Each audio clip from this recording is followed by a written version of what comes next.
মা ইয়ালফিজু মিন কাওলিন ইল্লা লাদাইহি রাকিবুন আতীদ।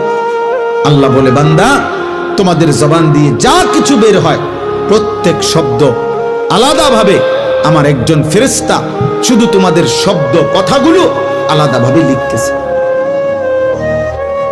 আমাদের ডান কাঁধে বাম কাঁধের আমলনামায় সারা দেহের সব কর্মকাণ্ড লেখা হয়, আর শুধু জবানের কথা এখানেও লেখা হয় আমলনামা, আবার আলাদা আরেকটি ফাইলে লেখা হয়। এটাই তাফসীর।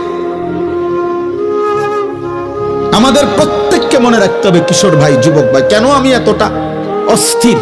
খোদার কসম, আল্লাহ রসুল বলছে প্রত্যেক মানুষকে তার জীবনে শুধু যৌবনকালের হায়াতের যৌবনকালের হিসাব দিতে হবে তাকে দুইবার আল্লাহর সামনে আখিরাত। দুইবার। একবার আন উমরিহি ফিমা আফনাহু, একবার তার পুরো হায়াতের হিসাব দিতে হবে, তো পুরো হায়াতের মধ্যে যৌবন বলতে হবে। আরেকবার আলাদা আল্লাহ আবার বলবেন, বান্দা এবার আবার বলো ওয়া আন শাবাবিহি ফিমা আবলাহু, তোমার যৌবন কোথায় ব্যয় করেছো। কমপক্ষে 15 বছর থেকে 40 বছর, এই মাঝের এই 25 বছর আলাদা আবার বলো, আবার বলো।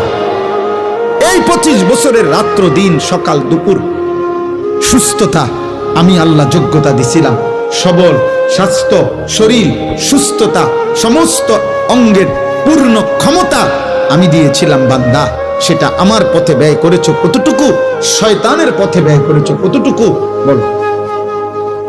সেদিন বুঝবা আব্বা ফেরেশতার এক এক লাথি কি জিনিস, সেদিন বুঝবে।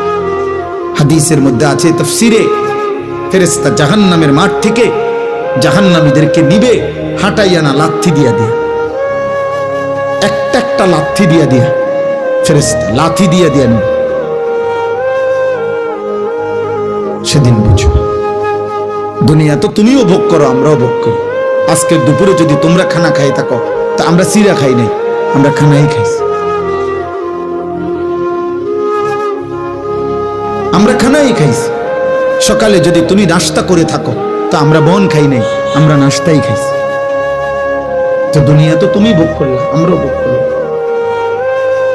আলো বাতাস রোদ বৃষ্টি, খানা খাদ্য খাবার, স্ত্রী সন্তান সংসার, ঘর বাড়ি বিল্ডিং দালান, এগুলো তো আমাদেরও আছে, নামাজি বান্দাদেরও আছে এগুলো।